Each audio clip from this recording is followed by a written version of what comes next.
Hola, ¿qué tal? Buenas tardes.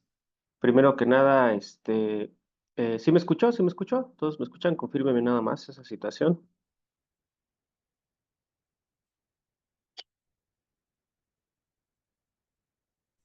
Se le escucha.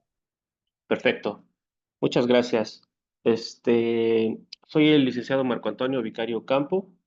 Voy a estar compartiendo con ustedes una serie de temas, principalmente referente al módulo uno. Bienvenidos a este módulo que tiene que ver con fundamentos de identificación de riesgos psicosociales. Vamos a revisar los primeros tres temas que tienen que ver con conceptos clave en la psicología de la salud ocupacional, que es un concepto amplio, importante y bueno, y que contextualiza todo lo que tiene que ver con riesgos psicosociales.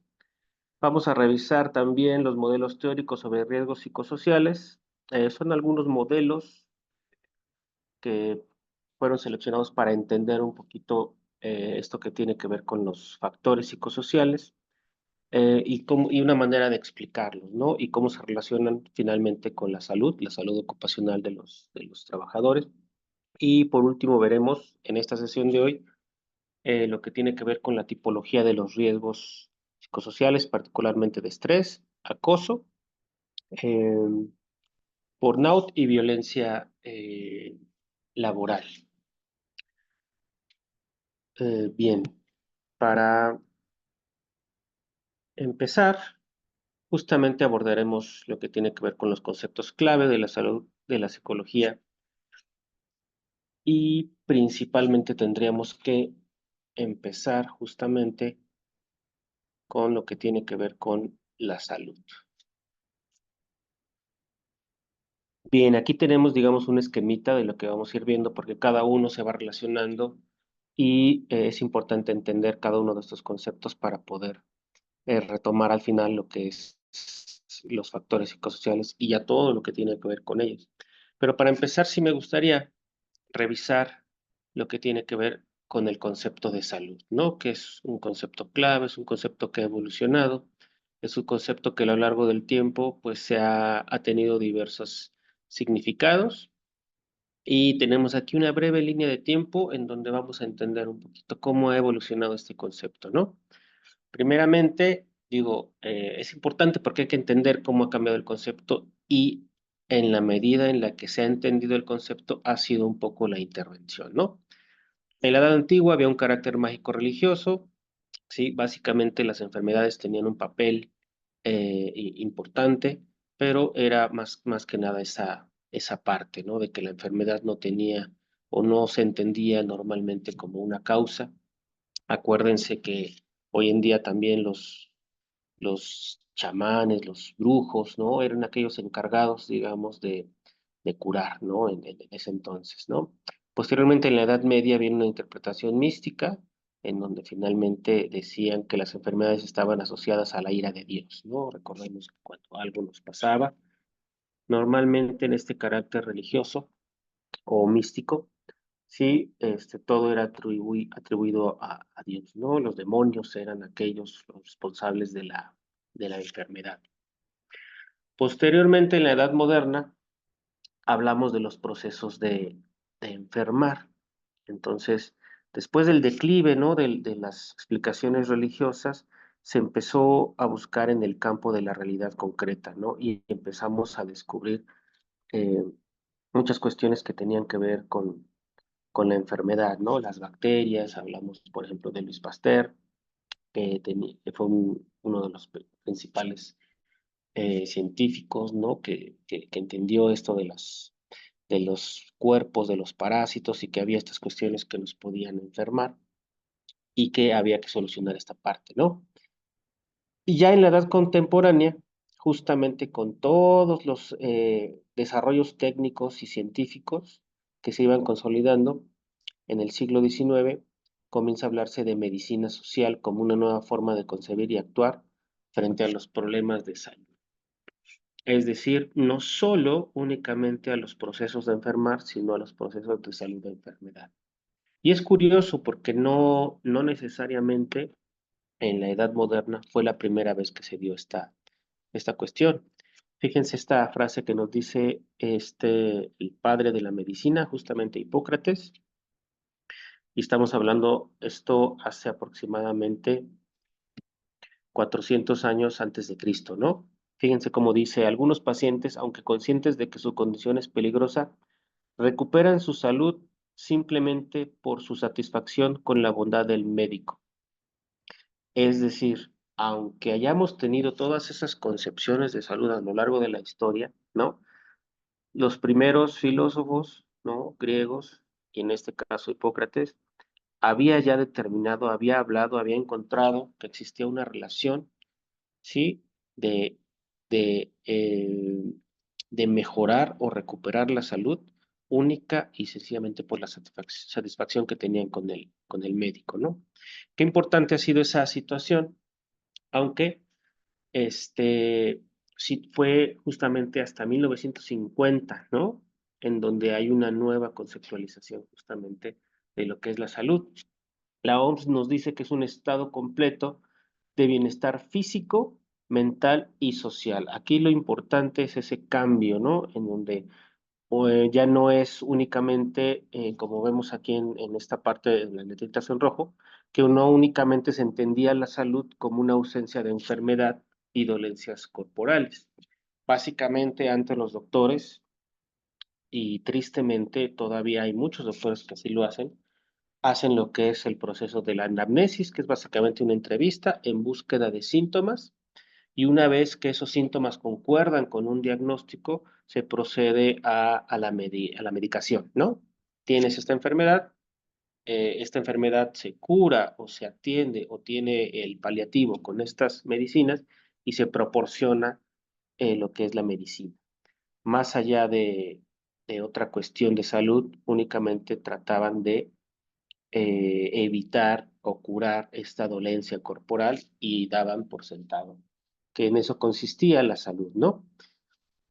Entonces, el modo actual de comprender la salud es el resultado de un largo proceso de revisión emprendido desde la década de los 50. Gracias a ello es posible hoy en día distinguir diferentes tipos de salud dependiendo de los aspectos fundamentales que la condicionan, como lo es la salud emocional, la salud mental y básicamente lo que nosotros vamos a abordar aquí, el concepto muy importante de salud ocupacional, que tiene que ver justamente con el contexto en donde se genera este proceso, ¿no? De estado de bienestar emocional, físico y mental, ¿no? En el contexto laboral, por eso es que se habla de esa parte. Entonces se empieza a distinguir de esos tres tipos de salud. Nosotros básicamente lo vemos en dos sentidos, ¿sí? En la salud mental y la salud física, ¿no? Aunque ambos están estrechamente relacionados. A veces solamente hacemos esta distinción a manera de análisis y a manera de entender que hay ciertas cuestiones que debemos de ir nosotros asumiendo para poder proporcionar esa salud, ¿no? Es decir, cuando uno a veces engloba el concepto de salud únicamente en debemos de cuidarnos en dormir bien, en beber mucha agua, tener una alimentación balanceada, controlar esta cuestión, por ejemplo, que es súper importante, los niveles de estrés, ¿sí? Porque finalmente ahí hay una distinción, hay una tensión que debemos de romper.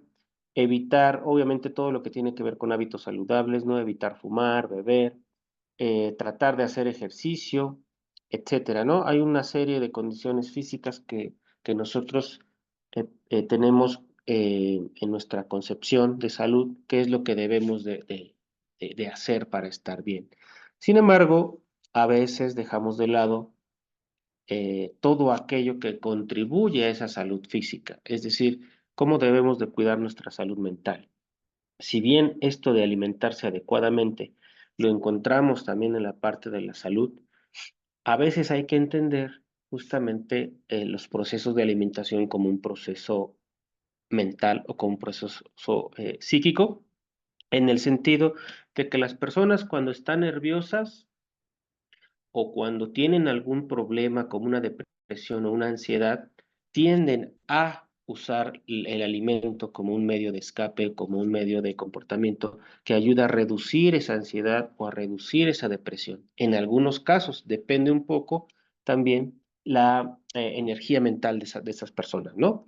Digamos que hay personas más intrínsecas y tienen personalidades un poquito más extrovertidas o introvertidas, perdón, en cuyo caso hay diferencias en cómo se comportan mediante la alimentación. Y otro proceso puede ser el sueño, es decir, algunos duermen más o duermen poco y algunos, dependiendo su estado mental, comen más o comen poco, ¿sí? Entonces, vean como una simple necesidad básica, porque al final del día es eso, es una necesidad básica, dormir y comer, puede estar condicionada a ciertos aspectos cognitivos, ¿no? Entonces, es interesante como si yo fuese al doctor eh, justamente para revisar algún problema en mi alimentación o en mi sueño, tendría necesariamente que revisar cuál es esta cuestión mental que me está impidiendo, ¿sí? O descansar bien o descansar de más, por ejemplo, ¿no? Puede haber detrás de ahí un proceso mental. Entonces es interesante cómo la salud ha ido incorporando estos elementos. E inclusive hoy en día les decía que los doctores de antes únicamente veían esto que se denomina anamnesis, que básicamente es recolectar información, es hacer un cuestionario para tener un diagnóstico.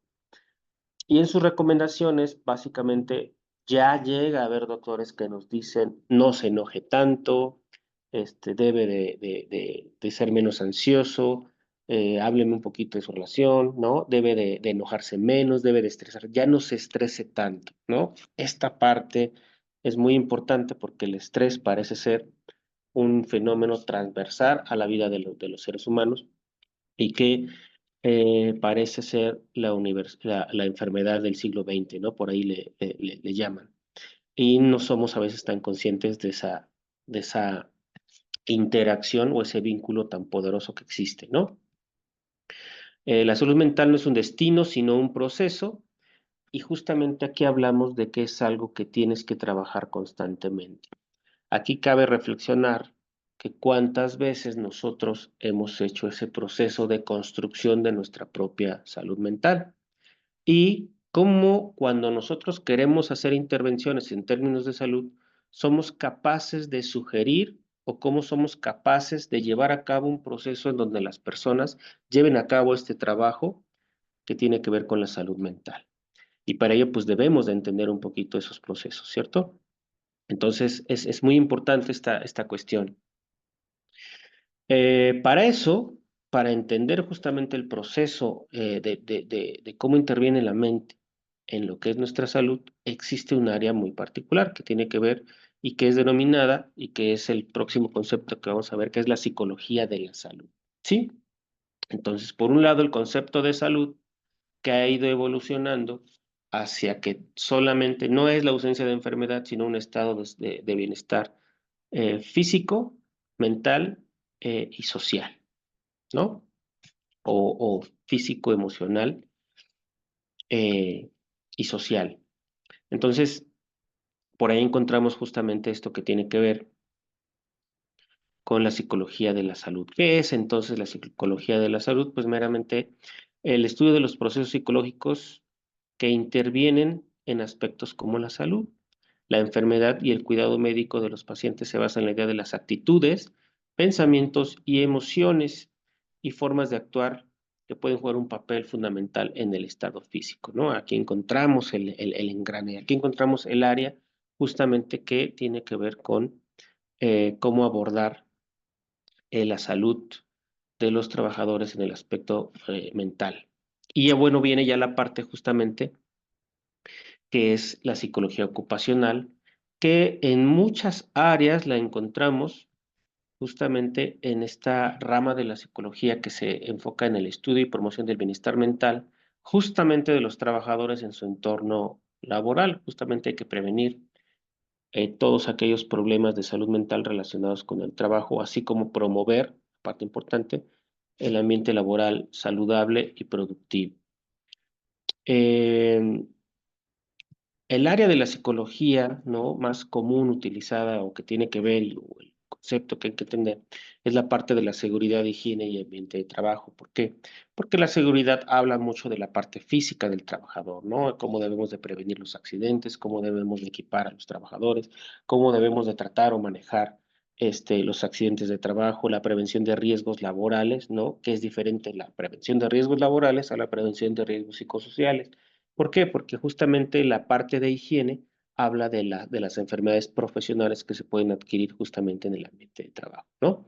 El ambiente de trabajo, pues, habla justamente de esta parte, que es donde los sujetos, los trabajadores o las personas desarrollan sus actividades y hay que analizar mucho esa parte, ¿no? Del contexto, ¿no? Hay varias cuestiones que se desglosan justamente en este rubro de la seguridad, higiene y ambiente de trabajo, ¿no? Prácticamente tenemos tres ejes para poder nosotros entender cómo trabajar dentro en esta área, ¿no? De la psicología ocupacional a través de lo que es seguridad, higiene y ambiente de trabajo. Son básicamente tres procesos. El primer proceso que tiene que ver con la evaluación, es decir, a todo aquel profesional que quiere intervenir en mejorar la salud ocupacional, prácticamente tiene que especializarse, ¿no? En estas tres áreas, si es que quieren tener una intervención integral, ¿no? Si no, pues bueno, pueden enfocarse únicamente a evaluación y existen sus propias herramientas para cada uno de estos rubros, ¿no? Las herramientas de evaluación son las entrevistas, cuestionarios, hay grupos focales, esto que le llaman mapeo de procesos y la reingeniería. Esto se ve mucho en lo que son los sistemas de gestión de calidad cuando tienden a revisar cada una de las partes de un proceso a través de los flujogramas, ¿no? Los diagramas de flujo, y empiezan a revisar las actividades. En reingeniería habla mucho de tiempos y movimientos, qué es lo que hace una persona, cuánto tiempo se tarda y si se puede mejorar alguna parte del proceso, ¿no? Básicamente. Pero para poder intervenir, primero se requiere tener, pues, datos que se hace a partir de la evaluación. A partir de esa evaluación, nosotros determinamos o hacemos un diagnóstico, que es decir, tenemos que hacer una interpretación de sus resultados, ¿no? Que arrojan estas herramientas de evaluación y nosotros tenemos justamente que interpretar e identificar áreas de oportunidad. Algunas herramientas de interpretación de datos, pues es el famosísimo FODA, ¿no? Fortalezas, oportunidades, este, cuáles son las acciones, por ejemplo, las debilidades y las acciones que también se pueden tomar para esa situación particular, ¿no? El PEPSU es un formato de proceso, ¿no? En donde se revisan las entradas, justamente el proveedor, el proceso, cuáles son las salidas, cuáles son los usuarios, y es un poquito lo que les decía, ¿no? Son algunos mecanismos de análisis. Y una vez que nosotros revisamos y tenemos como un panorama de cuál es la situación en general, es decir, cuál es la problemática, cuál es la situación de la organización en este caso, o de los trabajadores, dependiendo el alcance, ¿no? de nuestra intervención, pues tenemos justamente que hacer la planeación de lo que tenemos que hacer, ¿no? Justamente las propuestas de intervención, que pueden ser capacitación, manuales de procedimientos, certificaciones, planes de promoción y prevención de la salud, ¿no? También esto es una importante.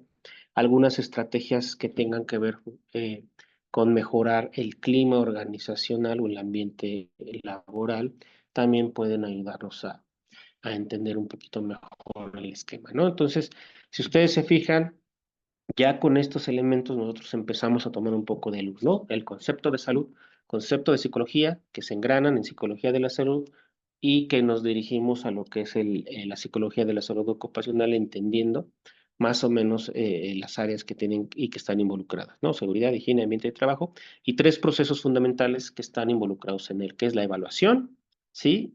El diagnóstico e intervención. Difícilmente podemos intervenir una situación que no conocemos y difícilmente vamos a poder nosotros conocer una situación si no hacemos una recolección de datos, si no investigamos esa situación. Entonces, es importante, digamos, el esquema para entender cómo es un proceso de intervención. Particularmente nosotros tenemos que intervenir o el objetivo particular es entender cómo nosotros podemos intervenir justamente en esto que se llaman factores psicosociales. Y para poder intervenir necesitamos entender, ¿sí? Necesitamos que tener modelos explicativos, necesitamos, cuando nosotros queremos abordar un fenómeno, necesitamos tener más o menos claro qué es ese fenómeno para poder nosotros evaluarlo, ¿sí? Diagnosticarlo e intervenirlo. Si no, lejos podemos estar de hacer una intervención si no entendemos el fenómeno. Los factores psicosociales, sí, según la Organización Internacional del Trabajo, menciona que son todas aquellas interrelaciones entre el ambiente laboral, ¿sí?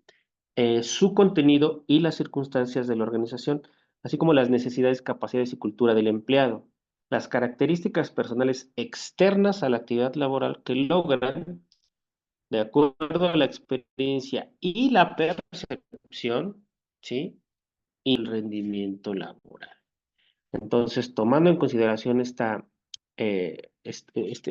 significado, este concepto que nos da la OIT, tenemos que ver que estos factores influyen no solamente en la salud, sino en la manera en cómo se siente el trabajador, ¿no? Y se siente, normalmente hablamos de este proceso de la satisfacción y la motivación, ¿no? Por ende, ¿no? Así como el rendimiento laboral, que es de particular interés de las empresas, ¿no? Cómo mejorar el rendimiento. Si las empresas y las organizaciones entendieran que teniendo trabajadores más saludables, ¿sí? Más satisfechos con su entorno laboral, eh, llegamos a tener trabajadores más productivos, entonces centrarían mejor sus esfuerzos en intervenir en esta área que tiene que ver con la salud ocupacional, ¿sí? Algunas normativas ya internacionales empiezan a obligar a las empresas a hacer intervenciones en factores psicosociales y ya también empiezan a haber algunas normativas locales, sí, nacionales en diferentes países para poder abordar esa situación de los factores psicosociales. Bien, entonces, como requerimos entender esta parte de los factores psicosociales, aquí, por ejemplo, yo les presento una pequeña lámina en donde aquí habla justamente en función de ese mismo concepto. Si se fijan, la OIT decía que se derivaban de las interacciones. Entonces, aquí hay un montón de interacciones. Está el medio ambiente de trabajo, ¿sí? Hay una interacción. Por ahí tenemos una duda o una intervención de Oscar Manuel. ¿Cuál es la duda? Sí, por favor, buenas noches en primer lugar. ¿Podría regresar a la lámina? Ahí hay un concepto que quería, por favor, lo explicara con un ejemplo. Ahí ¿Aquí? habla, sí, gracias. Sí, Características personales externas a la actividad laboral. ¿Cómo podríamos entender características personales externas, por favor? sí, mira, por ejemplo, nosotros, cuando existen teorías motivacionales, hay una teoría motivacional que todos conocemos que es la jerarquía de motivaciones de Maslow, pero hay otro teórico que habla de aspectos de higiene. Cuando se refiere a las características personales externas, quiere decir que nosotros tenemos la percepción de aquello que nosotros nos parece agradable o nos parece desagradable. Una característica personal externa puede ser nuestra educación, nuestra formación, nuestra percepción del propio ambiente laboral. Tiene que estar relacionado meramente justamente con aquello que pensamos o aquellas cuestiones que nosotros introyectamos de la situación que está a nuestra situación. Por ejemplo, no es lo mismo para una persona que tuvo conflictos personales con su familia, vamos a suponer ese es el contexto de él, ¿no? Y otra persona que está bastante satisfecha con aquellas relaciones y cuando entra a trabajar en un lugar y existe esta presión constante, ¿sí? Probablemente esta característica personal, ¿no? va a hacer que la persona perciba esta situación de riesgo de una manera más difícil o menos tolerable que la persona que está, digamos, entera. O esto que vamos a ver más adelante, que tiene que ver con los recursos que tiene una persona para afrontar los estímulos que nos generan estrés. Hay modelos de estilos de afrontamiento al estrés. Hay quienes resuelven el problema y hay quienes evitan el problema. Esa también puede ser una característica externa a la actividad laboral. Es decir, la actividad ahí está y cada persona tiene una característica personal que está fuera de la actividad laboral. Sí, sí queda clara esta parte, sí me expliqué. Sí, muchas gracias. De acuerdo. Entonces, proseguimos en la parte en la que hablábamos justamente del modelito, ¿no? Entonces, hay diferentes interacciones, está el ambiente de trabajo, las capacidades, necesidades y expectativas del trabajador. Estas son características externas al trabajo, ¿sí? Estas son condiciones de la organización, ¿sí? Y estas son capacidades y características externas para tener un poco mejor de ejemplo, ¿no? Entonces, de la interacción de todas estas, si se fijan, pueden influir y repercutir en la salud. ¿Qué quiere decir esto? Si mi capacidad es diferente al medio ambiente de trabajo, va a haber una interacción negativa, ¿sí? Si mi necesidad y expectativa es diferente al medio de trabajo, va a haber una interacción negativa. Y esas tensiones empiezan a repercutir justamente en estas tres áreas, en la manera en la que yo como me siento satisfecho y el rendimiento que yo pueda tener. Obviamente, cuando yo empiezo a generar una, una disonancia, ¿no? En términos de estas interacciones, yo empiezo a ver mermada, pues mi salud en términos de que puedo llegar a estresarme o puedo empezar a tener otro tipo de situaciones. Por ejemplo, si las condiciones de la organización son violentas, ¿sí? Si existe violencia de algún tipo, si hay algún tipo de acoso, ¿no? Algún tipo, o el famosísimo moving, que vamos a ver un poquito, obviamente las condiciones, ¿sí? Y si yo no tengo esta capacidad para poder atender, o la propia organización no tiene una política, ¿sí? Va a empezar a mermar en mi propia personalidad, en mi satisfacción, en mi seguridad, y evidentemente con el tiempo, cuando un estrés se vuelve crónico, empezamos a desarrollar algún tipo de afectaciones. Entonces, es una pequeña lámina que nos ayuda a entender un poquito esto de los factores psicosociales, ¿sí? Cómo pueden explicarlo. Obviamente, cada factor psicosocial tiene una propia naturaleza. Aquí tenemos un concepto que dice que son las circunstancias propias de la actividad laboral que interactúan con el sujeto y por medio de diferentes mecanismos salutogénicos o patogénicos del estrés hacen caer la balanza hacia la enfermedad o la salud. En otras palabras, coexisten factores psicosociales negativos, ¿sí? Hablábamos en la lámina anterior, ¿no? Que si algo no concuerda, puede haber una interacción negativa, ¿sí? Y también existen factores de riesgo positivos, se puede decir que son designados como salutogénicos o favorables, acorde a su relación o interacción determina justamente el proceso salud-enfermedad. ¿A qué nos referimos justamente esto? Existen ciertos factores que tienen que ver con los hábitos y condiciones de vida saludable que se entienden como una relación favorable, es decir, cuando nosotros realizamos todas esas actividades, acciones que tienen que ver con hacer ejercicio, a lo mejor tenemos técnicas de relajación, a lo mejor meditamos, a lo mejor corremos, ¿sí? Es un hábito que nos permite a nosotros descargar a veces todo aquello que nos hace tener una tensión a nivel del sistema nervioso central, que puede ser justamente la situación de estar en constante tensión en el trabajo. Y estas acciones, ¿sí? Ayudan a tener una relación más sana o positiva con esa situación de trabajo. Todo trabajo tiene una situación complicada. Finalmente tenemos que desarrollar actividades cotidianas, tenemos que atender, tenemos a veces cierta presión, estamos sometidos a metas, a tiempos, pero si no tenemos, ¿sí? Estos nombrados hábitos y condiciones de vida saludable, pues puede empezar a mermar justamente la relación que tenemos con nuestro trabajo. Puede empezar a suceder lo opuesto. Es decir, si nosotros no tenemos una adaptación adecuada, un mecanismo para afrontar esta situación adecuada, empezamos a desarrollar justamente la enfermedad laboral que parte en la mayoría de los casos del estrés o de la somatización de estas condiciones poco favorables, ¿no?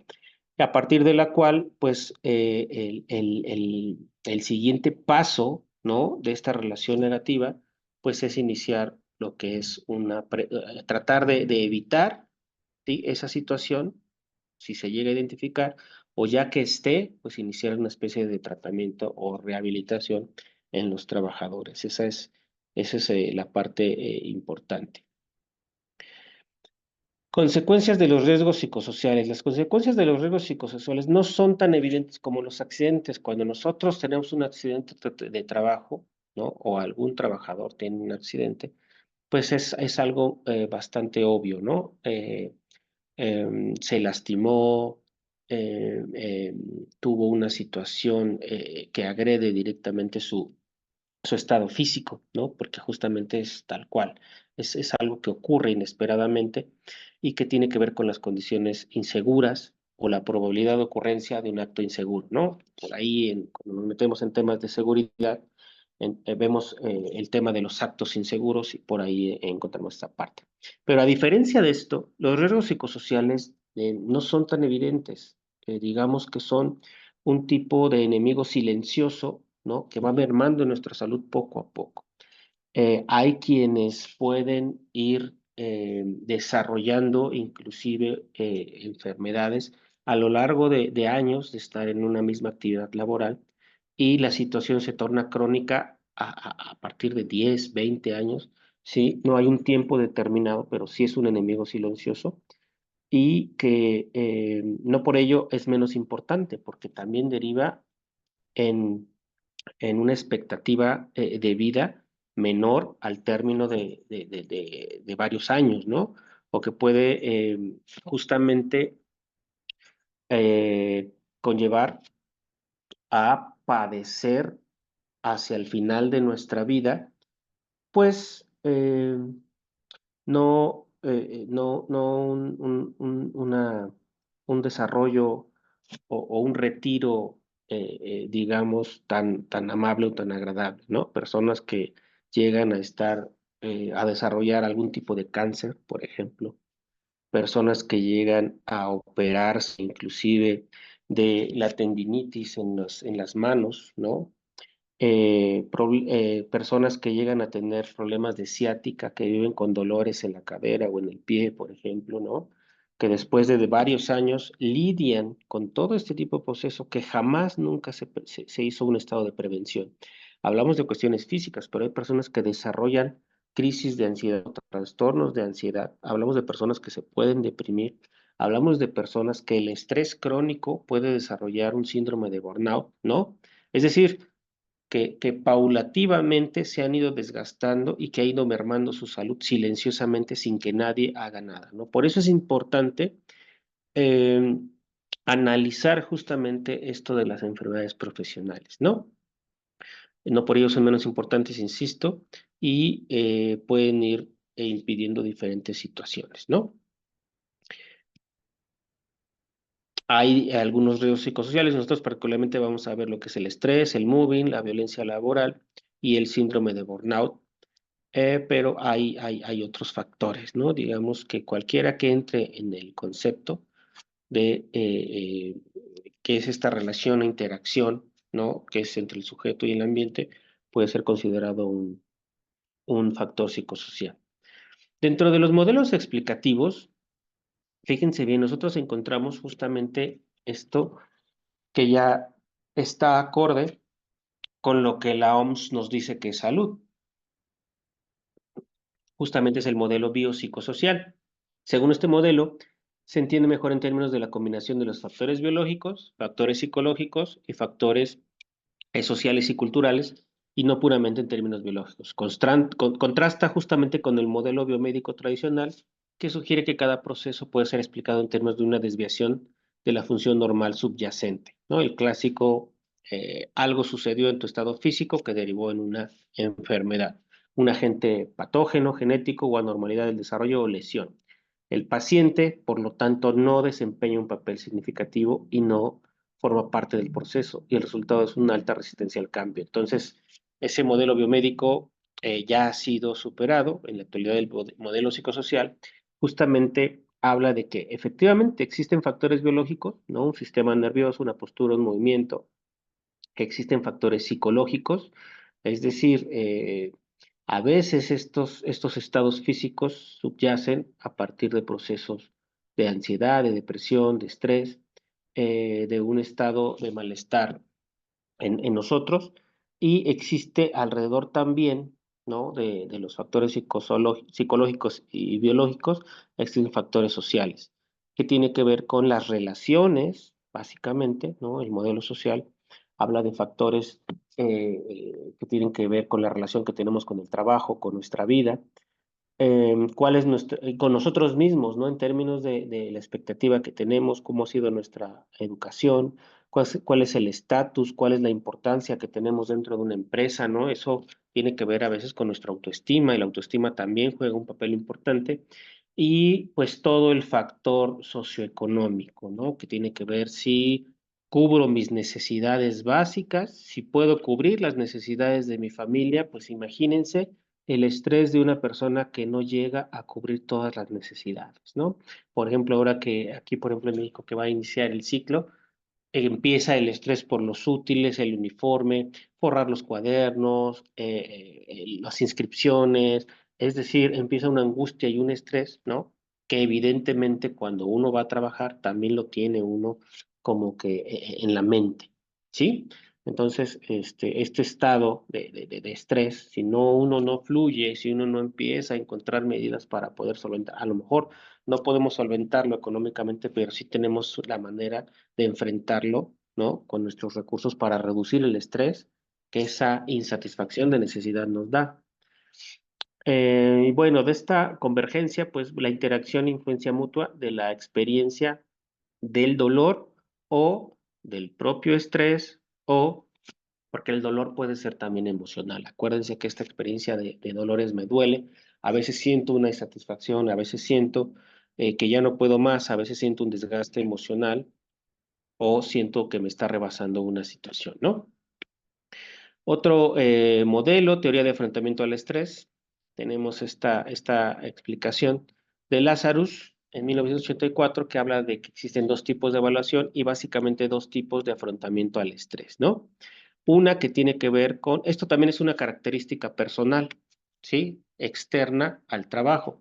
Normalmente se nos presenta una situación, ¿no? Y una misma persona puede actuar con dos tipos, de acuerdo a esta teoría, dos tipos de afrontamiento al estrés, ¿no? Afrontamiento centrado en el problema, que tiene una función de resolver el problema, lo cual implica el manejo de las demandas internas o ambientales que suponen la amenaza y descompensan la relación entre la persona y su entorno, ya sea mediante la modificación de las circunstancias problemáticas o la aportación de nuevos recursos. Es decir, existe el problema y yo hago todo, enfrento el problema, lo hago todo por resolver, ¿sí? Esa es una manera de afrontar el estrés, pero también existe un afrontamiento centrado en la emoción, es decir, yo no interactúo, ¿sí? Con el problema, ni siquiera genero respuestas, sino que hago una regulación emocional de lo que yo estoy sintiendo. Entonces los esfuerzos son para modificar mi propio malestar y manejar los estados emocionales evocados por la situación estresante. Y entonces tenemos dos tipos de manera de enfrentar una situación problemática. Una yendo hacia el problema y resolver la problemática y las circunstancias, participando, generando situaciones. Y otra es me regulo yo, la situación puede seguir, yo no me gusta involucrarme en términos de sentarme en el problema, sino quiero centrarme en lo que está sucediendo conmigo. ¿Me interesa, no me interesa? Híjole, sí está afectando, pero tengo que encontrar una regulación emocional para este problema, ¿no? Y a veces esto reditúa esta regulación, ¿no? Aunque no lo crean, a veces muchas personas que evitan la situación es porque es la única manera que encuentran de regular su propia emoción, al no involucrarse en el problema, ¿sí? Ese es un modelo teórico también interesante. Tenemos un modelo que tiene que ver con las exigencias del ambiente. Aquí nosotros tenemos dos conceptos importantes que es la situación, ¿no? La demanda que tiene la situación y el tipo de control que yo tengo sobre esa exigencia, ¿sí? Si yo no tengo si yo tengo un control bajo y existe mucha demanda, voy a generar alta tensión, lo cual repercutirá en tener un riesgo de estrés y enfermedad física. ¿Por qué? Porque la demanda del ambiente superó, ¿sí?, el control que yo pueda tener de esa circunstancia. Sin embargo, cuando yo tengo mucha demanda y tengo alto control sobre esas demandas, ¿sí? Entonces lo que tengo es un aprendizaje. ¿Por qué? Es una retroalimentación. Cuando yo supero una dificultad, aprendo cosas. Cuando yo encuentro una dificultad que se compare a esta que ya superé, yo habré aprendido formas de superarla. Por lo tanto, existe una motivación de aprendizaje para nuevos patrones de conducta, que es el estado B. Evidentemente, si hay pocas demandas y yo tengo control, bueno, tenemos baja tensión, ¿sí? Y si existe poca demanda y poco control, vamos a hacer o vamos a generar una conducta pasiva. ¿Por qué? Nada me exige, pero tampoco nada controlo. ¿Sí se me explicó? Porque también inclusive en los procesos de pocas exigencias con alto control, sí, existe una situación, digamos, más cómoda en términos de bajo control. Esta es una explicación justamente de estos teóricos de Karasek y Teorel que hablan de la demanda y control, sobre todo en términos de estrés. ¿Sí? Es un modelo teórico interesante también de los factores psicosociales porque tiene que ver con los recursos con los que yo cuento sobre eso. Estos autores, Osterman y Gutiérrez, explican el modelo con base a tres factores: personal, laboral y social. Tenemos aquí el contexto cultural, el contexto del clima organizacional, los estresores y los diferentes apoyos. Dependiendo qué es lo que tengamos, nosotros vamos justamente a explicarnos el tipo de riesgo o psicosocial que nosotros tenemos, ¿no? Tenemos los estresores y tenemos los apoyos aquí en estos diferentes ámbitos, ¿no? En el laboral, personal y social. Dependiendo de si hay un equilibrio entre estos, podemos nosotros generar menos estrés, pero sin estos apoyos difícilmente nosotros vamos a poder combatir estos estresores, ¿sí? En estas tres áreas. Lo explican en la percepción de recursos, el equilibrio que existe entre los apoyos de la organización y las condiciones laborales y también las situaciones conflictivas de la dinámica, ya sea personal de pareja, social, urbana y la influencia de recursos y emocionales de otros. Hay otro modelo teórico interesante que habla de un enfoque histórico biopsicosociocultural, es decir, no solamente la parte biológica, la parte social, la parte psíquica, sino también la parte cultural, ¿no? Este teórico expande un poquito estos elementos para poderlos explicar. Expresa justamente que la conducta no solamente está fundamentada en estos elementos, sino enfatiza el rol de la propia cultura y que fungen como agentes que moldean y explican la conducta. Em, es la primera teoría latinoamericana del comportamiento elaborado con amplio respaldo empírico y enmarca una orientación culturalista de la personalidad. Existen otros modelos teóricos, tenemos un modelo probablemente del cual hermana el modelo anterior, que es un antecedente de la teoría sociocultural de Vygotsky. Tenemos justamente aquí un resumen más o menos y las diferencias, ¿no? Los modelos y las teorías individualistas, ¿no? De Freud, de Jung, de Horney y Sullivan, que son básicamente modelos de psicoanálisis. Maslow, Fromm, aquí encontramos algunos modelos sociales. Alport en los valores, McClelland con los factores motivacionales. Fromm, acuérdense que fue un psicoanalista social, ¿no? El malestar en la cultura, por ejemplo. Y eh, em, encontramos ahí diferentes teóricos y este modelo, ¿no? Que habla de una circunstancia histórico-sociocultural en la que el individuo ha crecido. Son algunos de los modelos teóricos, ¿no? Factores psicosociales, justamente aquí tenemos algunos que son los ejes que vamos a revisar, ¿no? El estrés, la violencia, digamos, están relacionados, y el estrés y el síndrome de burnout, que también están relacionados. El moving es un concepto en inglés que refiere a diversos comportamientos negativos de ataques verbales como no verbales, y la violencia, el uso deliberado de la fuerza, el poder, y que de acuerdo a diferentes modelos, bueno, existe un violentómetro, ¿no? Que va justamente de violencia verbal, ¿no? Psicológica, y que el último tipo de violencia pues tiene que ver con violencia física, hasta el grado de privar a veces de la, de la vida a algún ser humano, ¿no? Esto como parte de la violencia. La violencia y el acoso se interrelacionan, son términos que a menudo se manejan de manera intercambiable, pero tienen diferencias importantes. El acoso se refiere a conductas reiteradas, y el hostigamiento básicamente puede ser esporádico y menos agresivo, aunque igualmente perturbador. Es decir, el acoso es una conducta que tiende a tener como objetivo el menospreciar o socavar la dignidad de una persona, ¿no? Sobre todo si es el acoso tipo moving, ¿sí? No necesariamente tiene que tener una connotación sexual, sino que tiende a generar conductas para poder dañar a una persona en su integridad emocional, ¿no? Pero sí tiene que ser una conducta reiterada para ser de acuerdo al concepto acoso. Y el hostigamiento se refiere a comportamientos que pueden causar daño físico o moral y pueden ocurrir en contextos de discriminación. Ambos conceptos son regulados por leyes, eh, y posteriormente entramos justamente al estrés, que tiene que ver con la tensión provocada por situaciones agobiantes. Es decir, la violencia genera estrés, ¿sí? El acoso, ¿no? Ya sea sexual o ya sea enraizado en el moving, genera estrés, ¿sí? Porque son situaciones agobiantes. La falta de adaptación a mi ambiente de trabajo genera estrés, ¿sí?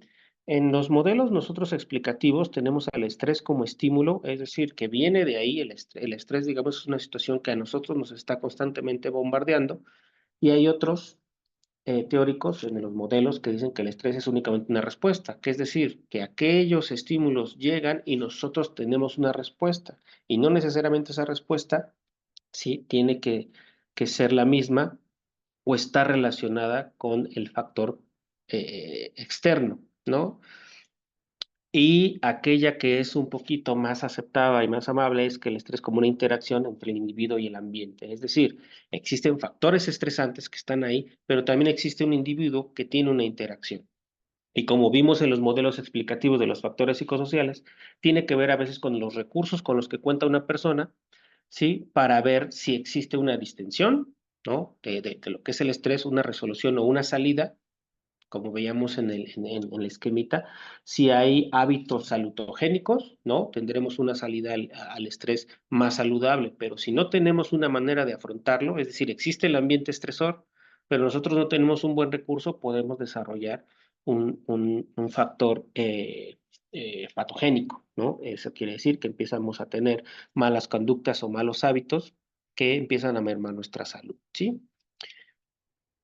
El síndrome de burnout básicamente es un estado de estrés crónico, ¿sí? Que va a desencadenar en un estado muy particular con ciertas características,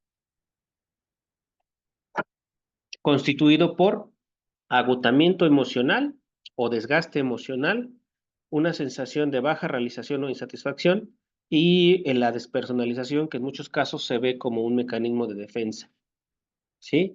Aquí tenemos, digamos, las fases más comunes de lo que es el síndrome de burnout. Tenemos el inicio, ¿sí? Normalmente aquí, digamos, en el inicio no hay básicamente ninguna situación desagradable. Todos empezaríamos en este lado, y empieza con un estancamiento, expectativas no cumplidas y estrés. Aquí empieza el estrés, por eso decía que es el resultado de un estrés crónico.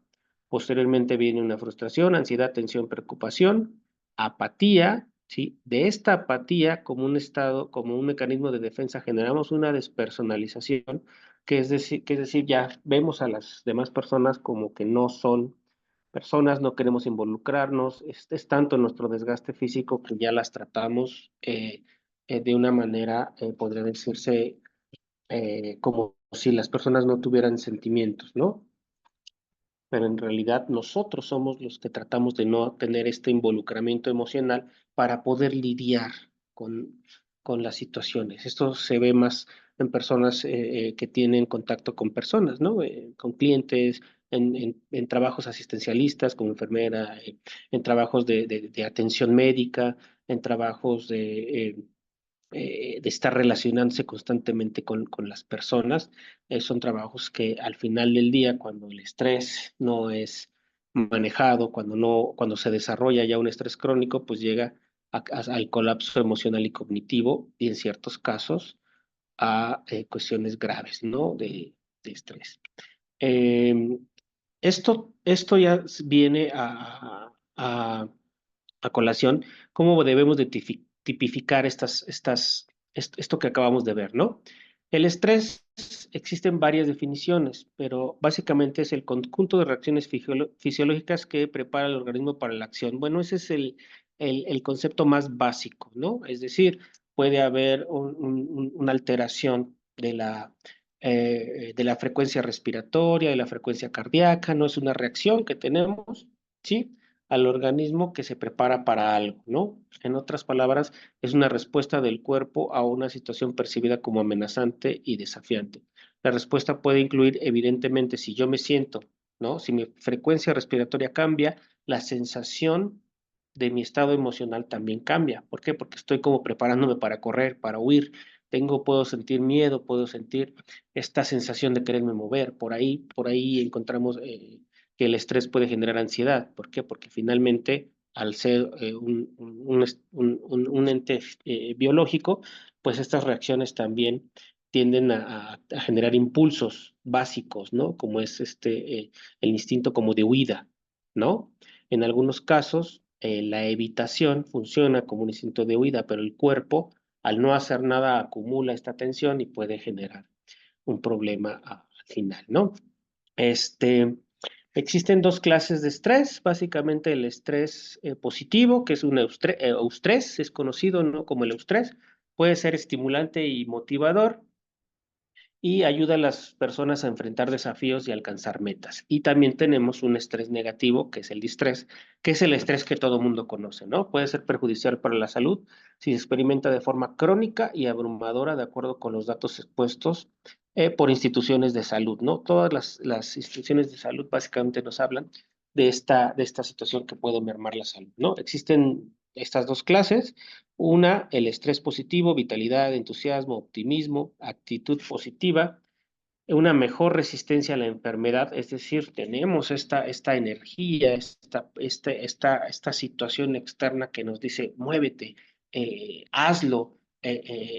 Sí, entonces esto puede generar inclusive una resistencia a la enfermedad versus si estamos en un estrés negativo con fatiga, irritabilidad, depresión, pesimismo, enfermedad y accidentes, ¿no? Es decir, nosotros podemos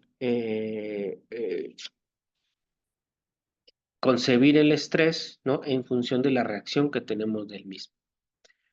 Insisto en esta parte, algunos modelos que vimos en las láminas anteriores hablaban de los recursos que tenemos. Dependiendo de esos recursos, podemos afrontar las situaciones de una manera inclusive amable y positiva y que nos ayuda, o si no tenemos los recursos, ¿sí? Es decir, imagínense una persona que tiene a su cargo, pues no sé, una acción concreta. Vamos a suponer un médico que tiene que salvar a una persona con los conocimientos, con la seguridad en sí mismo, ¿no? Y tiene una persona en la que la vida de la persona está en sus manos, pues esa situación estresante, ¿sí? Puede generarle entusiasmo, optimismo, una actitud y puede relacionarse mejor en su trabajo. Pero una persona que no tiene la capacidad, ¿sí? Que puede sentirse inseguro, ¿no? En esa misma situación puede estar en constante estado de irritabilidad, depresión, pesimismo, enfermedad, ya no quiere atender, ¿no? Es decir,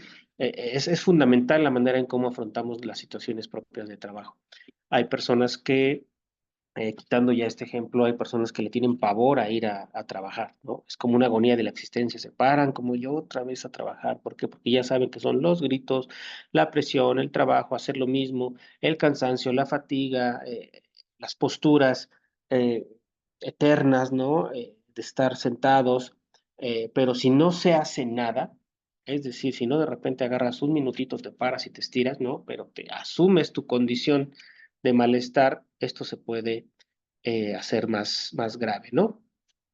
El estrés se caracteriza por una respuesta negativa de la persona ante la presión excesiva, ¿no? Que es lo que decíamos, y ya ahí existe, concuerda en que diferencia del estrés, en que un estrés positivo es necesario para la activación, mientras que el estrés perjudica la salud del trabajador, ¿no? Entonces, la diferencia básica es de que un estrés negativo, o ya para decirlo con todas sus letras, el estrés que conocemos no tiene que tener una connotación negativa. Si ya merma la salud del trabajador, es estrés, ¿no? Es justamente estrés.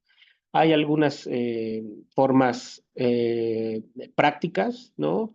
Tomarse tiempo para hacer actividades relajantes, hacer ejercicio, dormir lo suficiente. Para algunos es más fácil decirlo que hacerlo. Evitar situaciones de estrés en términos de no pensar, ¿no? En generar estrategias cognitivo-conductuales, es decir, si yo tengo el pensamiento negativo, ¿sí? Más allá de un estímulo externo que me genere el estrés, mis propios pensamientos pueden generarme el estrés, ¿no? Pensamientos fatalistas, hay psicología, nosotros hay unos pensamientos que le llamamos pensamientos intrusivos, que básicamente los pacientes o las personas no queremos pensar, ¿sí? Pero que están ahí de alguna manera. Entonces, tiene que trabajar en esa situación.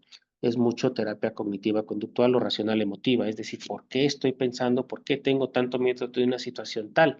Tengo que asignarle emociones, tengo que relacionar si esa conducta verdaderamente me pone en riesgo, porque pueden ser miedos inconscientes o miedos irracionales, ¿no? Es decir, no te va a pasar nada si estás en esa situación, pero yo generé un miedo extremo que no me permite manejar la situación. Entonces, son situaciones que se tienen que trabajar, ¿no? Evidentemente, no todos tienen la alternativa de tener un trabajo, ¿no? ¿Se acuerdan que al principio hablamos de la parte de la salud mental en una lámina y que dicen que la salud mental no es un destino, sino que una construcción que tenemos que hacer de uno mismo, ¿no? Entonces es interesante como si no hacemos nada con nosotros, lo más probable es que empecemos a desarrollar pues estrés, ¿no? El estrés agudo es la forma de estrés más común, surge de las exigencias, es decir, tenemos estrés agudo, que es un estrés que ocurre, ¿no? Es un estrés emocionante y fascinante en pequeñas dosis, pero cuando es demasiado resulta agotador, ¿no? Surge de las exigencias y presiones del pasado reciente y las exigencias y presiones anticipadas del futuro, ¿no? Es decir, nos puede doler mucho lo que hicimos o podemos generar ansiedad por lo que vamos a hacer hacia futuro, ¿no? Es algo, digamos, común, es un estrés que nos sucede, se podría decir, en el día a día, pero cuando es demasiado puede redituar en algunos síntomas, ¿no? Dolor de cabeza, podemos querer relajarnos y a veces la gente utiliza sustancias que no son tan benéficas, podemos tener problemas de sueño, comer en exceso, fatigas, cambios en el propio deseo sexual, malestar, ¿no? Todos los itis probablemente se originan tanto de estrés agudo como crónico, ¿no? Pero particularmente empezamos con colitis, gastritis, dermatitis, ¿sí? Sinusitis, es decir, todos los itis más comunes mediante los cuales recurrimos a consulta, este, faringitis, ¿no? Laringitis, ¿no? Pueden ser el resultado de un estrés agudo. Eh, el retraimiento social, sí, es decir, ya no quiero lidiar con el ambiente y entonces me retraigo en mi propia esfera, en mi ambiente inmediato, ¿no? El estrés agudo no tiene tiempo suficiente para causar daños importantes, ¿sí? Solamente hay agonía emocional, problemas musculares. Esto incluye dolores de cabeza, dolor de espalda, dolor de mandíbula, tensiones, problemas estomacales, ¿sí? Estos son los que, si continúa, llegan a todos los itis que les decía, ¿no? Perdón, me faltó esta parte. Sobreexcitación pasajera, se eleva la presión, lo que les decía, ¿no? La reacción fisiológica, ¿no? La frecuencia cardíaca y la frecuencia respiratoria. Hay una elevación y tenemos a veces esta sensación de dificultad para respirar, dolor del pecho. Puede presentarse en la vida de cualquiera, es muy tratable y manejable. Es el estrés más común, ¿no? Situaciones estresantes que suceden a lo largo de la vida. El estrés agudo episódico, dice, aquellas personas tienen estrés agudo con frecuencia cuyas vidas son tan desordenadas que son estudios de caos y crisis. Siempre están apuradas, siempre llegan tarde. Si algo puede salir mal, les sale mal. Asumen muchas responsabilidades, tienen demasiadas cosas entre manos y no pueden organizar la cantidad de exigencias. Es decir, este estrés que es común a todos, hay ciertas personas que parece que se buscan siempre este estado de estrés agudo, ¿no? Eh, quieren abarcar mucho, ¿no? Este de asumir muchas responsabilidades es un clásico, es decir, voy a trabajar, quiero hacer ejercicio, quiero pasar por los niños, quiero, al rato comer con mi tía, con mi mamá, tengo que pasar, ¿no? Y se llenan de actividades por alguna u otra y no pueden organizarse, y entonces cada situación resulta estresante, ni siquiera disfrutan el estar con alguien o una de las actividades, ¿por qué? Porque ya tienen que ir, es demasiada exigencia, su ritmo es tal que son cuestiones autoimpuestas que no les permiten tener eh, un espacio de relajación, ¿no? O de situación en su propio cuerpo que les permita manejar el estrés. Ese es el estrés agudo. Los síntomas de estrés agudo básicamente son los mismos que del estrés, ¿no? Más bien el estrés agudo episódico son los mismos que el estrés. Dolores de cabeza, migrañas, hipertensión, no, pero son de manera constante, ¿no? Es decir, constantemente. Tratar el estrés requiere intervención a diversos niveles, por lo general profesional, el cual puede tomar varios meses. Es decir, hay que intentar trabajar con las personas en formas de organizarse, formas de no autoexigirse, formas de tener expectativas más realistas de lo que sucede en su trabajo o en su vida, etcétera, ¿no? Posteriormente, de ese dos tipos de estrés tenemos el estrés más perjudicial, ¿no? El estrés agudo puede orillarnos a hacer acciones que nos hagan tener un cambio positivo, ¿no? Pero el estrés que desgasta a las personas, el estrés agotador, el que es día tras día, año tras año, el estrés crónico destruye el cuerpo en mente y vida. Eh, permítame tantito, permítame tantito. No, creo que no. Entonces, el peor aspecto del estrés crónico es que las personas se acostumbran a él, se olvidan que está allí, es decir, es el enemigo silencioso, ¿no? Toman conciencia de inmediato del estrés agudo porque es nuevo, ignoran el estrés crónico porque ya es viejo, familiar y a veces casi resulta cómodo. Es decir, ya la situación de estrés puede ser una situación tensa con un compañero de trabajo, puede ser la propia actividad cotidiana regular y repetitiva, ¿no? Puede ser la propia postura de ir a trabajar, de estar sentado en el mismo lugar, de ver las mismas cosas. Es decir, yo no hay nada motivante, no hay nada que cambie. Y es a lo largo de años y años y años de estar así, o un día tras día, meses tras meses, y yo no hago nada porque ya ni siquiera me doy cuenta que estoy en esa situación. Tengo la insatisfacción, empiezo a generar los dolores, ¿no? Empiezo a generar los avisos de mi propio cuerpo que puede tener y puede redituar en un sinfín de molestias físicas, ¿no? Puede tener justamente ya los dolores de cabeza, pero ya tipo migraña o que son constantes, que ya son del día a día, ya vivir con esos, ya depender del paracetamol, del ibuprofeno, el cansancio, fatiga, todo el tiempo tener esa sensación de estar cansado, ¿no? Aquellas personas que trabajan tanto y dicen, bueno, o que trabajan sentadas y dicen, ¿cómo puedo estar tan cansado si no hice nada todo el día?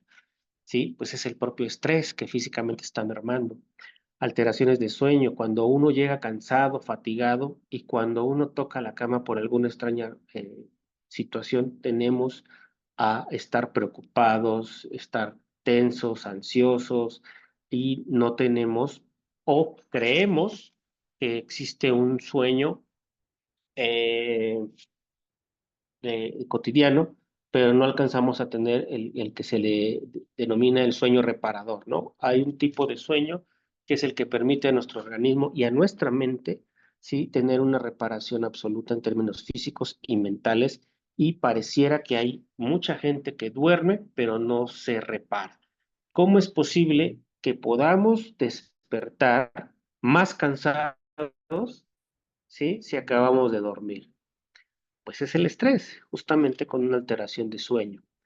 Disminución en la respuesta inmunológica, es decir, gripa tras gripa, estas infecciones que les decía, las colitis, las gastritis, estas alteraciones de apetito y molestias gastrointestinales, que son una tras otra, ¿no? Depender del omeprazol, depender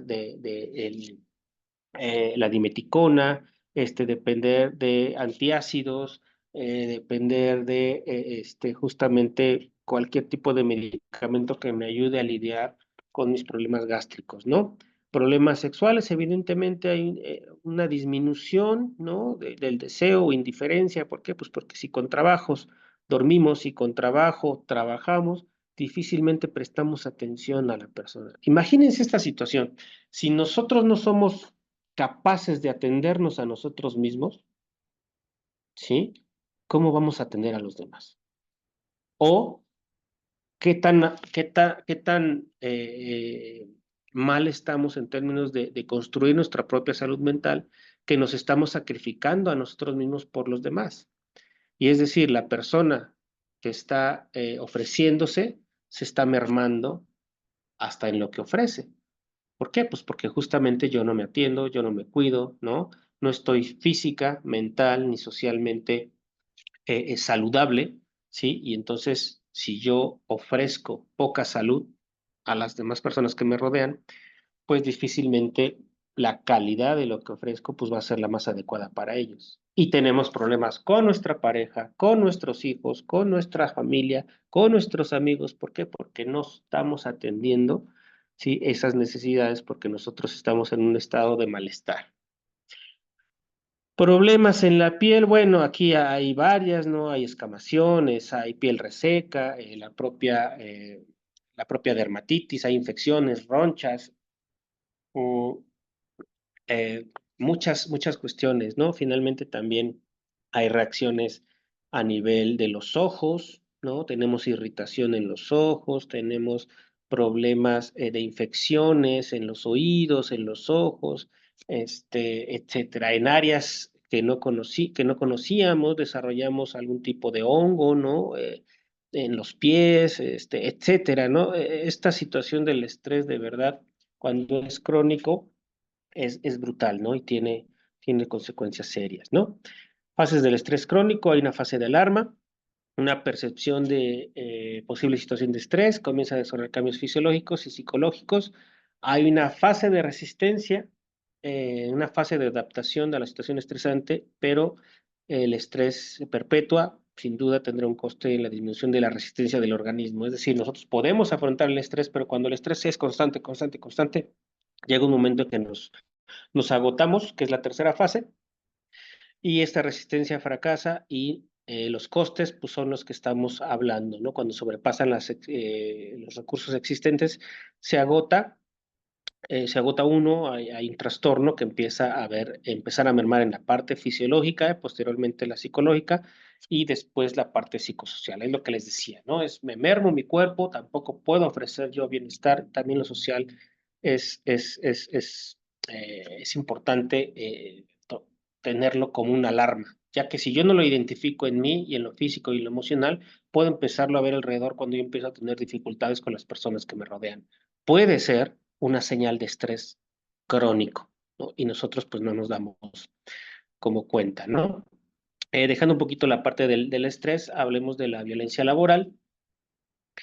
¿Qué es la violencia? Es la acción de emplear la fuerza física, verbal, emocional o simbólica para causar daño, intimidar o coaccionar con objetivo de ejercer control sobre las personas, grupos o incluso sobre uno mismo. Fíjense cómo es esta parte de la violencia. A veces cuando no nos atendemos, cuando a veces nos exigimos de más, también estamos ejerciendo violencia contra nosotros mismos. Entonces, la violencia es una situación de hacer daño a los demás. Existe violencia institucional, son acciones o omisiones donde los servidores públicos o cualquier otro orden de gobierno practican actos discriminatorios contra los derechos humanos de los individuos, ¿no? La violencia en la comunidad se origina dentro de una misma comunidad y se encuentra relacionada con los pocos o escasos valores inculcados y el mal concepto de la conducta insana de las personas que viven dentro de esa comunidad. Hay comunidades mucho más violentas que otras, a veces son los sectores sociales, a veces es el sector o el tipo de educación que existe. Se ha encontrado una correlación también entre la pobreza, la falta de educación con la violencia, ¿no? En sectores marginales tiende a haber más violencia, ¿no? Robos, hostigamiento, agresiones sexuales, etcétera. La violencia laboral es una acción ejercida dentro del contexto que manifiesta el abuso de poder por parte del empleador eh, eh, de mayor jerarquía, normalmente a un tercero vinculado con el otro trabajador. Suele manifestarte a través justamente del maltrato verbal recurrente y sostenido sobre un trabajador o trabajadora. Existe el acoso sexual y la agresión física. Este contexto también puede darse en las escuelas. A veces, insisto, esto del tema de la violencia siempre está relacionado con ejercicios de poder, ¿no? Entonces, por ejemplo, se da la violencia docente donde en instituciones escolares, pues el personal docente tiende a agredir a sus educandos, ¿no? Hay violencia patrimonial, que es cuando se manifiesta a través de que la persona que violenta, pues tiene la sustracción, transformación, ocultamiento, destrucción de los bienes. Existe la violencia económica, que es el control que tiene la persona violentadora justamente sobre el salario, sobre los gastos, sobre el dinero y trata de controlar a la persona a partir de la supresión arbitraria del gasto, ¿no? Por ejemplo, o el dinero y el gasto, ¿no? Existe violencia familiar que se da cuando algún otro integrante de la familia, pues, genera una lesión no accidental, puede ser física o violenta. La violencia física básicamente es ocasionar daño a una persona y pues tiene básicamente la intención justamente de mermar su integridad, ¿no? Física, mediante golpes, empujones o al restringir los movimientos, es decir, agarrar, apretar, encerrar a una persona, causar lesiones. Ya hablamos de violencia extrema física cuando se utilizan armas blancas o de fuego, puede causar también violencia sexual o violencia feminicida, que es la máxima del tipo de violencia en términos de, pues, bueno, de ejercicio de poder, ¿no? Violencia sexual es la que se manifiesta en agresiones a través de la fuerza física, como lo veíamos anteriormente, y la violencia feminicida, que es la forma más violenta que se realiza en contra de las mujeres, atenta contra los derechos humanos, particularmente contra su derecho a la vida, la seguridad y el acceso a la justicia. Este tipo de violencia, como el feminicidio, pues bueno, puede ser doloso o culposo y también puede generar suicidio. La violencia psicológica se denomina así a toda agresión realizada con la intervención sin el contacto físico. Consiste en frases descalificadoras, humillantes, que buscan desvalorizar al otro. Es difícil de identificar y ocurre frecuentemente en contextos sociales, familiares, escolares o laborales. En el trabajo justamente encontramos lo que es el acoso laboral. Este tipo de violencia es el que más se da porque se da en ese contexto, ¿no? Es un trabajador o grupo de trabajadores conocido como moving, ¿sí? Es cuando básicamente acciones violentas de forma sistemática son ejercidas por otras personas con el propósito justamente de afectar a la persona, ¿no? Y justamente se da en el trabajo en el contexto del trabajo, puede aparecer en cualquier momento, afecta por igual a hombres y mujeres, no entiende de jerarquías laborales, no es un acoso, no es un hostigamiento, ¿no?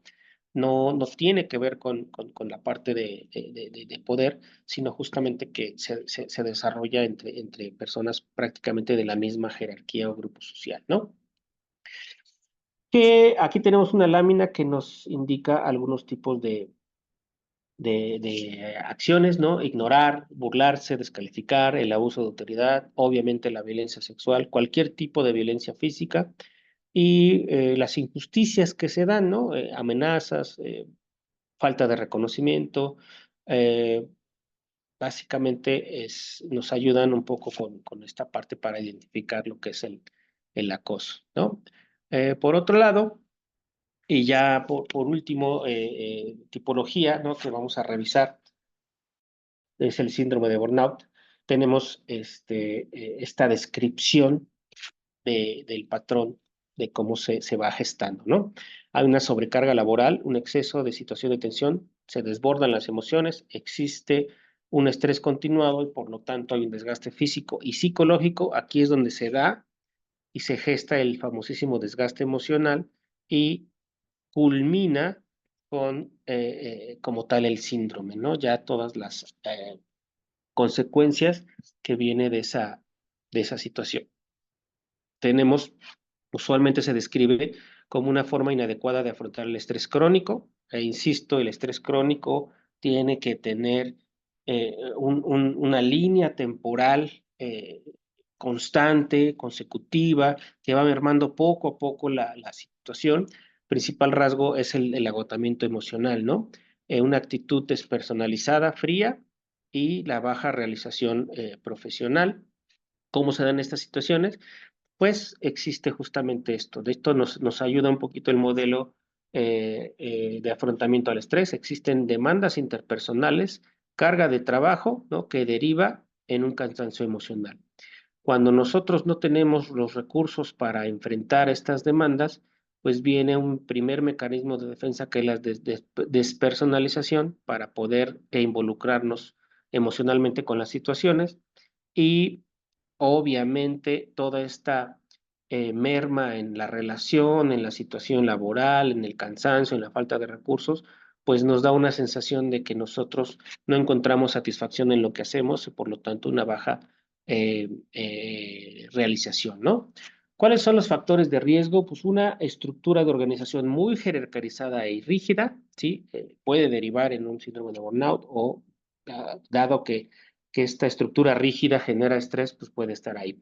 Falta de apoyo instrumental por parte de la organización, exceso de burocracia, falta de participación de los trabajadores, cuando los trabajadores son ignorados o prácticamente no son tomados en cuenta, coordinación entre las unidades, es decir, cuando no existe una buena colaboración, cuando hay fallas en la comunicación, cuando hay fallas en los procesos, falta de formación práctica de los trabajadores en nuevas tecnologías, cuando no sabemos manejar un programa, una computadora, un proceso, nos piden cosas y no estamos capacitados, esta falta de capacidad nos puede generar estrés, falta de refuerzo o recompensa cuando no somos reconocidos, ¿no? A través de un estímulo, una recompensa, un premio, un día, simplemente un lo hiciste bien, esas son faltas de relaciones conflictivas, estilo de dirección inadecuado, muchas veces el liderazgo no se da al no escuchar a las personas, pareciera meramente a veces, acciones autocráticas, ¿no? De los líderes. Manifestaciones clínicas en profesionales de la salud.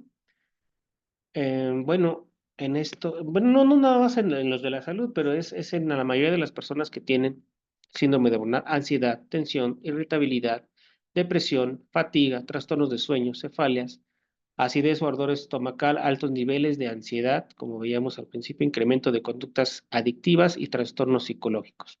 ¿Cuáles son las fases? Fase de entusiasmo, de hecho eso lo vimos en la parte de los factores, de la descripción de los factores.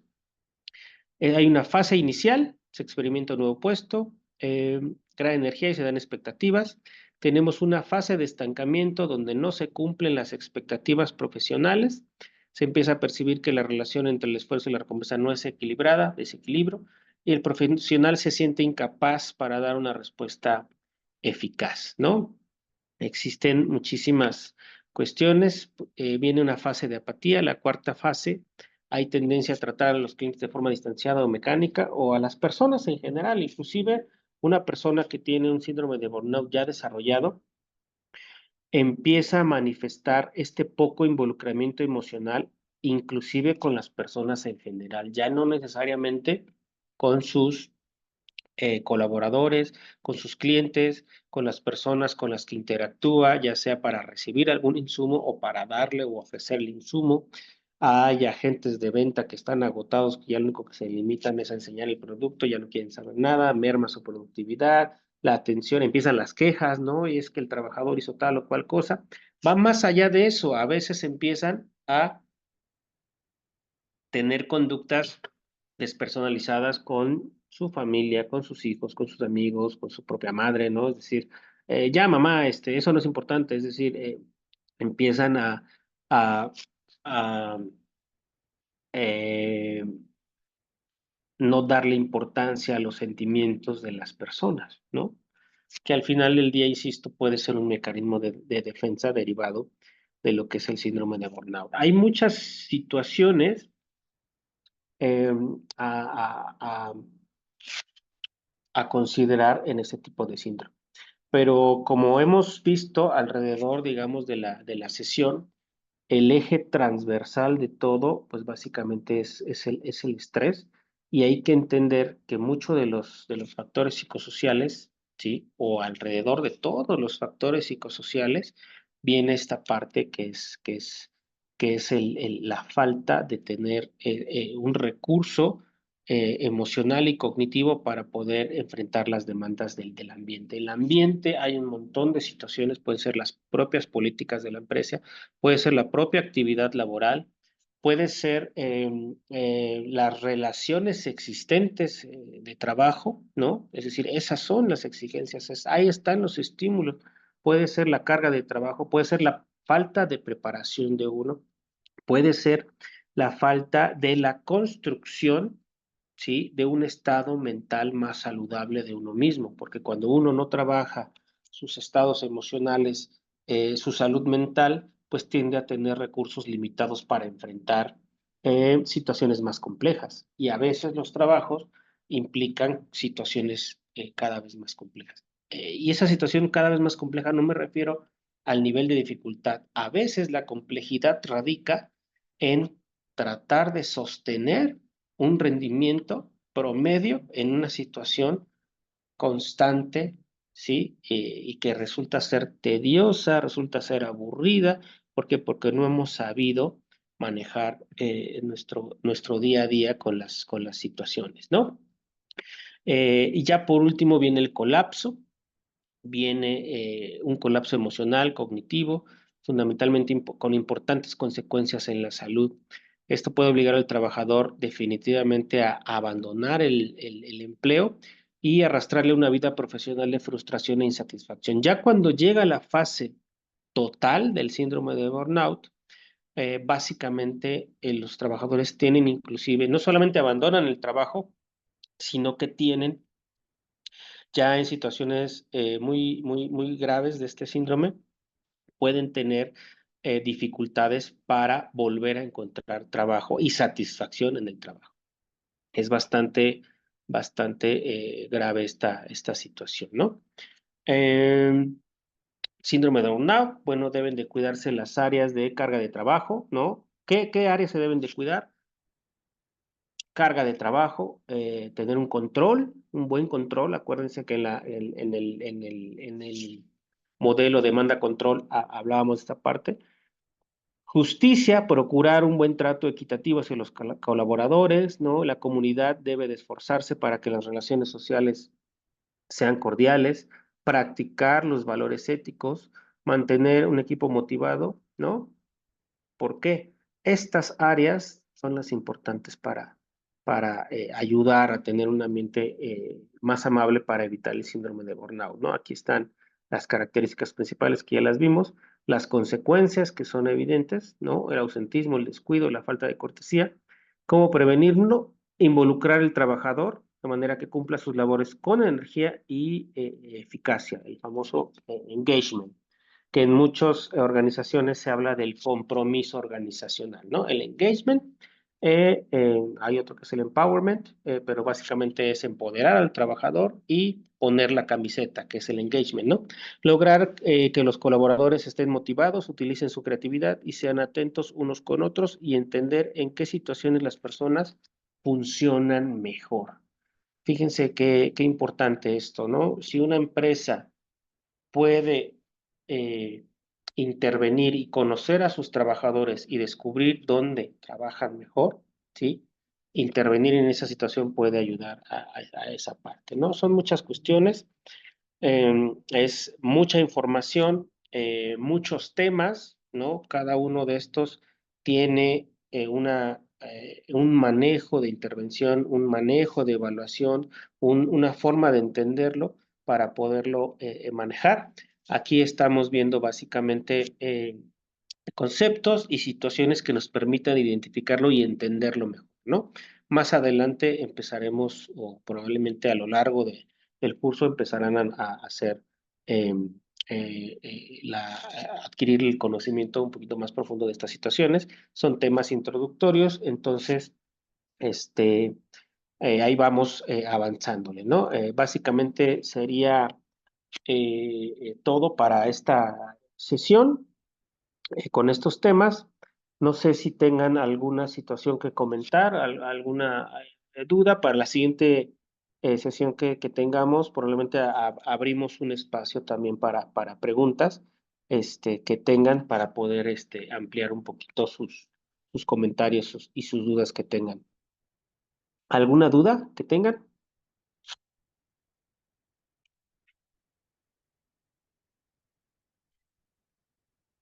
Bien, pues si no hay nada más que comentar, pues les agradezco la atención y espero que hayan eh, tomado nota respecto a todos los temas que revisamos. Es bastante información, les digo, pero les harán llegar más información que les voy a proporcionar para que tengan chance de revisarlo, ¿sí? De mi parte ha sido todo, entonces nos estaremos viendo más adelante. Que tengan una excelente tarde, noche, por allá, por Perú.